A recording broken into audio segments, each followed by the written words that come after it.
Recently, I read a suggestion where it was suggested that a character would have a base level 3 super armor move. Naturally, a level 3 super armor move is severely overpowered.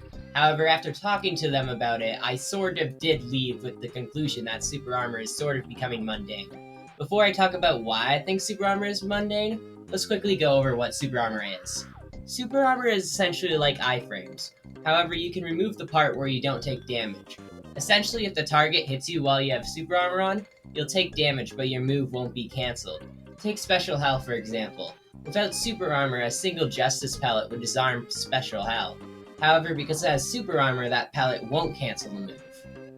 Super armor is a universal mechanic, meaning that every character has super armor available to them. Except Sans. He has no super armor aside from one move.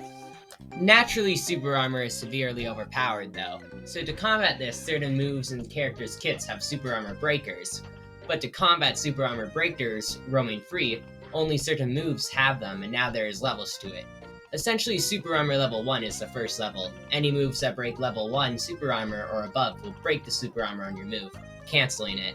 There's 3 levels to the super armor gimmick. The higher you go, the less moves will have super armor, and the less moves will break super armor. Take, for example, Flowey 9. It has super armor level 3, which means that any move that breaks up only to level super armor 2 cannot break this. But if you have a move like Master Spark, it can break the level 3 super armor. Basically, super armor is mainly balanced around levels. So what's the problem? Essentially, a lot of characters have many super armor breakers at their disposal. Take Sukuna for example. He has a ton of level 2 super armor breakers. Now, this isn't bad, however, a lot of moves that use level 2 super armor are super obvious and have a ton of windup. For example, Special Hell, which means quick grabs like Enforcer 2 can instantly counter this. Now, this isn't a problem in theory because it's fine to have counters against these moves. However, the problem comes when characters might always have a level 2 super armor breaker at their disposal. Take, for example, Enforcer again. Enforcer Normal 2 is severely fast, as I stated. It also breaks level 2 super armor. Not only this, but it's literally an 8-second cooldown. Why does he have this?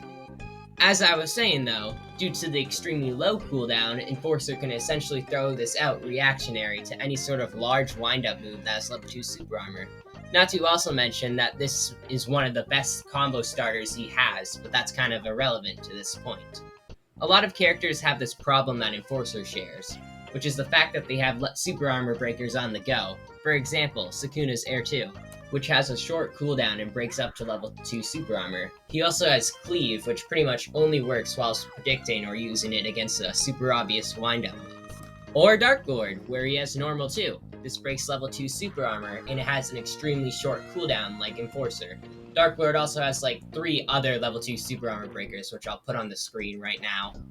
If the problem isn't clear by now, a lot of characters suffer this issue where a lot of their super armor breakers are overvalued in what they should actually be doing. Against characters like Enforcer, level 2 super armor is useless due to Normal 4 having an 8-second cooldown. To be clear, I am not saying that level 2 super armor breakers are bad. I'm saying that a lot of moves that break level 2 shouldn't break level 2 or should have a lot higher cooldown. The way some of these moves are, they make super armor useless. Unironically, Sans and Kara are actually the most balanced when it comes to super armor breakers. Both only have one level 2 super armor breaker, which means if they use it carelessly, all of a sudden you can actually use level 2 super armor moves. This is, in my opinion, what a lot of characters should try to strive for. So what's my solution to this?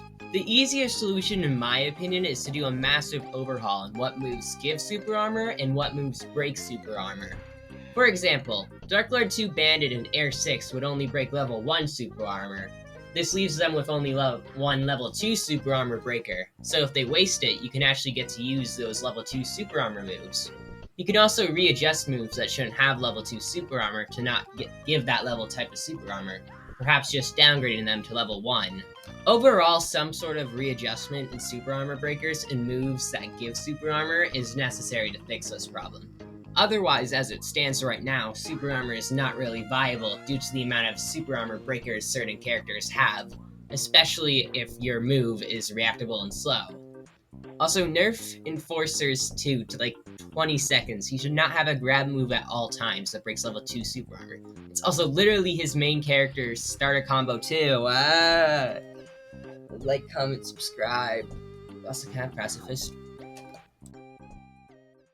Also, I forgot to answer the title of the video post editing this, but yeah, I feel like they kind of are becoming kind of useless.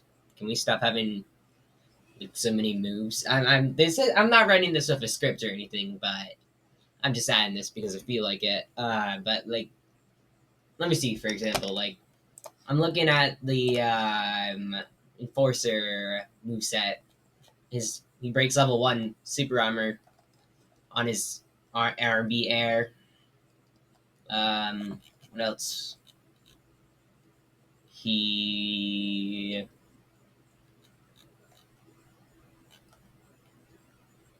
breaks level 2 super armor on his air 4. I mean, that's an anti-air, so I guess that's fair.